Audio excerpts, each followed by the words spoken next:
பரவாயில்லையேப்பா, இந்தியாவின் எதிர்காலம் பொருளாதாரம் அப்படி இப்படின்னு சொல்லி ரொம்ப ட்ரையான டாபிக்கை நம்ம பேசிட்டு இருக்கோம். ஆனாலும் பார்வையாளர்கள் விடாம 2 லட்சம் நபர்கள் இதை பார்த்து வருகிறீர்கள் அப்படின்னு சொல்லும்போது ரொம்ப பெருமையா இருக்கு. ஏதோ விதமான மாற்றம் இந்த 2 லட்சம் நபர்கள் ஒரு 3-4 லட்சமாக உயரும் போது இங்கிருந்து ஒரு அரசு அதிகாரியோ இல்லாட்டி ஒரு அரசியல்வாதியோ இல்லாட்டி ஒரு டீச்சராகவோ நிறைய பேர் சென்றடைவார்கள். அவர்கள் வாயிலாக நாம் பேசிய பலவிதமான கருத்துக்கள் பல நபர்களுக்கும் சென்றடையும் என்கிற ஒரு நம்பிக்கை இப்போது பிறந்திருக்கிறது. மூன்றாவது பாகத்தை பார்க்க போகிறோம் இந்தியாவின் எதிர்காலம் குறித்து.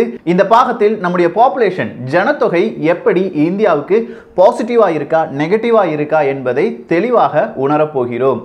அன்பு தமிழஞ்சங்களுக்கு தமிழ் பொக்கிஷத்தின் வணக்கங்கள்.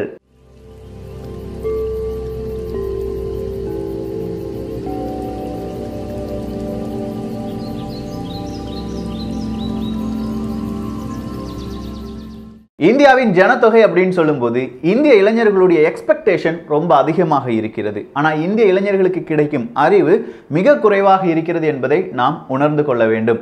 அறிவு அப்படின்னு சொல்லும்போது நம்ம ஸ்கூல் லெவல் காலேஜ் லெவலில் இருக்கிற லேபாக இருக்கட்டும் இல்லாட்டி கம்ப்யூட்டர் அந்த சாஃப்ட்வேர்ஸை யூஸ் பண்ணுற விதமான பலவிதமான சூழல்களாக இருக்கட்டும், இது எல்லாமே நமக்கு ரொம்ப குறைவாக இருக்கிறது.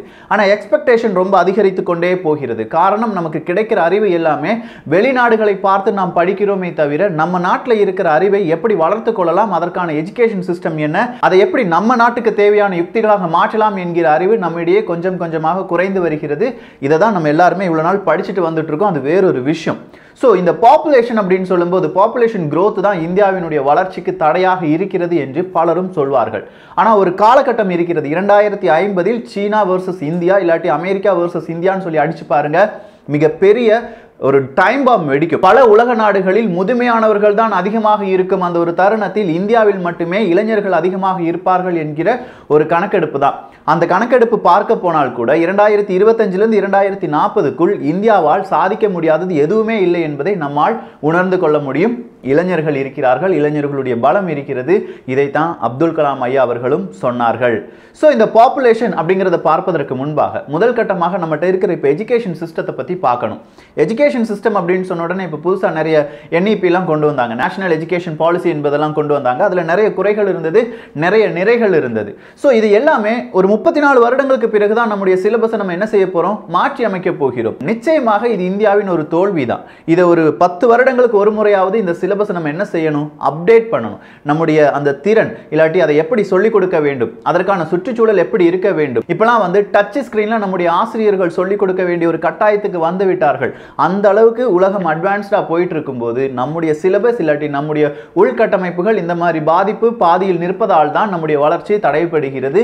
இதை ஃப்ரீக்வெண்டா நம்ம என்ன செய்யணும், அப்டேட் பண்ணணும். முதல் விஷயம். அடுத்ததா நம்ம பார்க்க வேண்டியது இங்க இருக்கும் மக்கள் வெளிநாட்டில் ஏன் தேவைப்படுகிறார்கள் என்பதுதான். ஃபர்ஸ்ட் ஆங்கிலம், அடுத்ததா நம்முடைய education, hard working, cheap labour.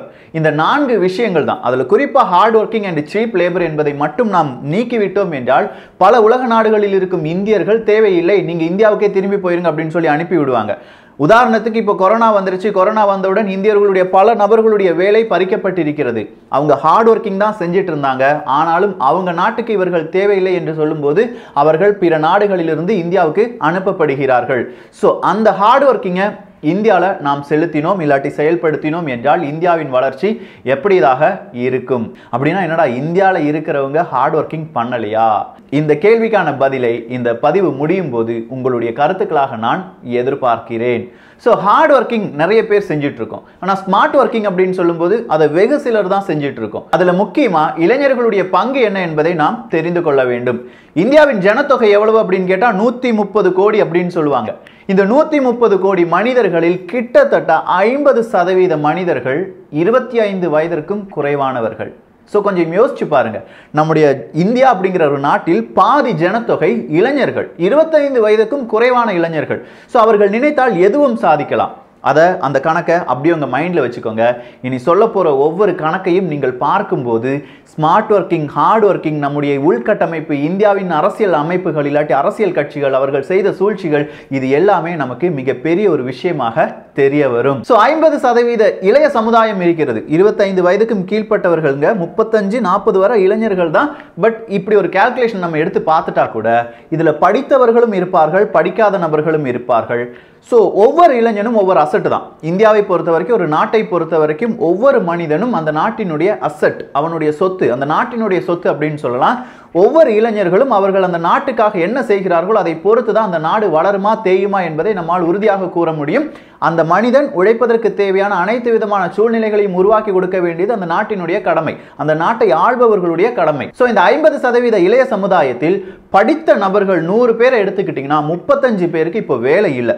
நிதர்சனமான உண்மை. படித்த நபர்களுக்கு 35% வேலை கிடையாது. படிக்காத நபர்கள், படிக்காத இளைஞர்கள் இருப்பாங்க பாருங்க, அவங்கள வெறும் 7% மட்டும்தான் வேலை இல்லாமல் இருக்கிறார்கள். ஸோ இங்கே படித்த நபர்களுக்கு வேலை இல்லை என்பதை நாம் உணர்ந்து கொண்டோம். 35 நபர்களுக்கு, 100 எடுத்துக்கிட்டிங்கன்னா 35 நபர்களுக்கு வேலை கிடையாது. அப்படி இருக்கும் தருவாயில் அடுத்ததான் நம்ம கவனிக்கப்பட வேண்டியது என்ன? நம்முடைய ஹை எஜுகேஷன், மிகப்பெரிய எஜுகேஷன் அப்படின்னு சொல்லி நம்மளெல்லாம் இவ்வளவு நாள் நம்ப வச்சது என்ன? என்ஜினியரிங். இந்த என்ஜினியரிங் படித்த இளைய சமுதாயம் இருக்கு பாருங்க, அவர்களில் 65% மனிதர்களுக்கு, இளைஞர்களுக்கு, மாணவர்களுக்கு வேலை என்பது கிடையாது. அதாவது 100 நபர்களை எடுத்தீங்கன்னா 65 மனிதர்கள் என்ஜினியரிங் படித்த ஸ்டூடெண்ட்ஸுக்கு வேலை இல்லை.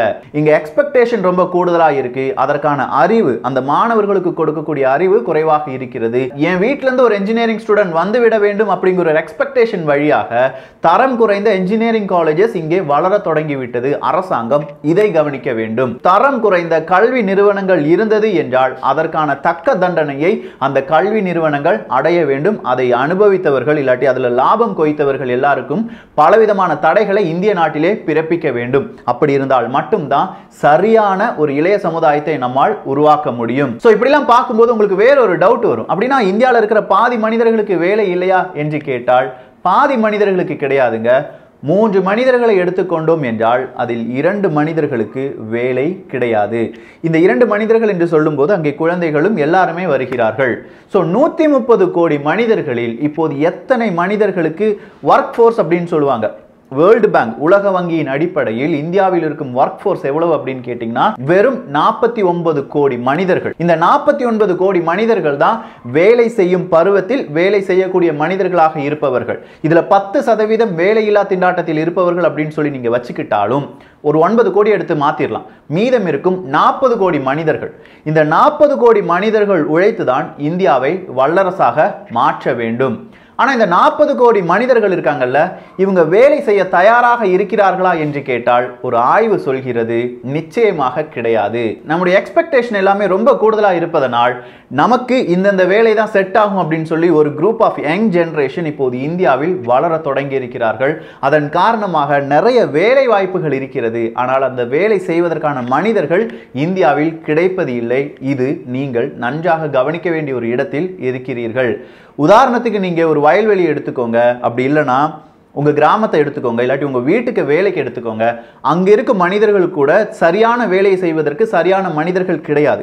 இதே மாதிரி தான் ஒரு இண்டஸ்ட்ரியலா இருக்கட்டும், இல்ல மிகப்பெரிய ஒரு மென்பொருள் நிறுவனங்களாக இருக்கட்டும், அங்க இருக்கும் வேலைகளை செய்வதற்கான சரியான மனிதர்கள் கிடைக்காமல் இந்தியாவில் இருக்கும் பல நிறுவனங்கள் அல்லோல்பட்டு கொண்டிருக்கின்றன என்கிற உண்மையை நாம் எப்போது உணர்ந்து அதற்கு தகுந்தது போல மாணவர்களை தயார்படுத்துகிறோமோ அப்போதுதான் நம்முடைய வளர்ச்சி என்பது அடுத்த கட்டத்திற்கு நகரும். 40 கோடி மனிதர்கள் தான் வேலை செய்கிறார்கள். அப்படின்னா 90 கோடி மனிதர்கள் இங்கே வேலை செய்யவில்லை.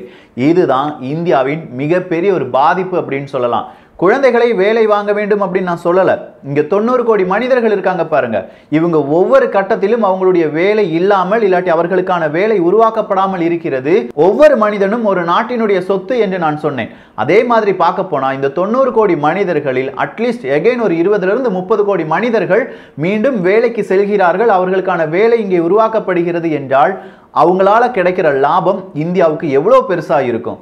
அந்த லாபத்தை இந்தியா எப்படி கொண்டு வர வேண்டும் என்பதை இந்திய அரசாங்கம் சிந்தித்து செயல்பட வேண்டும். ஸோ இந்திய அரசாங்கம் சிந்தித்து செயல்பட வேண்டும் அப்படின்னு சொன்னா எல்லாத்தையுமே பிரைவேடைசேஷனா மாத்திரு அப்படின்னு சொல்றது இல்லை. இங்க மேட்டர் பிரைவேடைசேஷனாக தனியார் மயமாக மாற்றப்பட வேண்டிய சில நிறுவனங்கள் இருக்கிறது. அது தனியார் மயத்தில் தான் இருக்க வேண்டும். தனியார் மற்றும் அரசாங்கம் இவர்கள் இரண்டும் சேர்ந்து பப்ளிக் பிரைவேட் பார்ட்னர்ஷிப், PPP அப்படின்னு சொல்லுவாங்க. இந்த பார்ட்னர்ஷிப்ல பல நிறுவனங்கள் இங்கே உருவாக வேண்டும். அப்படி உருவாகும் நிறுவனங்களை கவனிக்கக்கூடிய சட்ட திட்டங்கள் இங்கே அமல்படுத்தப்பட வேண்டும். அந்த சட்ட திட்டங்களை இந்த நிறுவனங்கள் ஃபாலோ பண்றாங்களா அப்படிங்கிற ஒரு ஸ்ட்ரிக்ட் கவர்னன்ஸ் இந்த கவர்மெண்ட் செய்ய வேண்டும். இதை செய்துவிட்டோம் என்றால் நம்முடைய வளங்களும் நம்முடைய இளைய சமுதாயத்தின் உண்மையான உழைப்பும் இந்தியாவை விட்டு வேறு எங்கும் செல்லாது. ஒரு குடும்பத்துல 5 நபர்கள் இருக்கிறார்கள் என்றால் அதில் ஒரு நபர் மட்டும் உழைத்து அந்த குடும்பத்தை முன்னெடுத்து செல்ல முடியுமா? முடியாது. ஒரு நபர் உழைத்தால் சாப்பாடு செய்யலாம், சாப்பிடலாம், அவ்வளவுதான். 2 நபர்கள் உழைத்தால் தான் சேமிக்க முடியும். 3 நபர்கள் உழைத்தால் தான் அடுத்த தலைமுறைக்காக நம்மால் ஏதாவது சேமித்து வைக்க முடியும். அதே மாதிரி தான் இங்க நிறைய விஷயங்கள் என்ன செய்ய முடியும்? ஒவ்வொரு நாட்டில் இருக்கும் நம்முடைய குடிமக்களுக்கு தேவையான வேலை அங்கே உருவாக்கப்பட வேண்டும். சரி, இந்த வேலை உருவாக்கப்பட வேண்டும் அப்படின்னு சொல்றதுக்கான மெயின் காரணம் என்ன என்று கேட்டால், வேலை இல்லாமல் இருக்கும் நபர்கள் 20 to 24 வயதுக்கு உட்பட்ட நபர்கள் தான் 65% இருக்கிறார்கள். சோ இந்த ஒரு சதவீதம் தான், இந்த 65% மனிதர்கள் தான் நம்முடைய வளர்ச்சிக்கு மிக முக்கியமான மனிதர்கள். அவர்களை பார்த்து வரக்கூடிய திட்டங்கள் எல்லாமே இருக்க வேண்டும். 49 கோடி மனிதர்கள் வேலை செய்கிறார்கள் என்று பார்த்தோம். அதுல 20 கோடிக்கும் மேற்பட்ட மனிதர்கள் விவசாயிகள், ஃபார்மர்ஸ், மில்க் ப்ரொடியூஸ் பண்றவங்க, எக் ப்ரொடியூஸ் பண்றவங்க, நெல்லை விளைவிப்பவர்கள், தானியங்களை விளைவிப்பவர்கள், இவர்கள் தான் 42 to 45% இருக்கிறார்கள். ஒவ்வொரு காலகட்டத்திலும் இந்தியாவின் முதுகெலும்பு விவசாயம் அப்படின்னு சொல்லும் நாம், நம்முடைய அரசாங்கம் இல்லாட்டி பல உலக நாடுகளை எடுத்துக்கொண்டால் அமெரிக்காவினுடைய இந்த அக்ரிகல்ச்சர் ஒர்க் ஃபோர்ஸ் எவ்வளவு அப்படின்னு கேட்டீங்கன்னா 1.2%.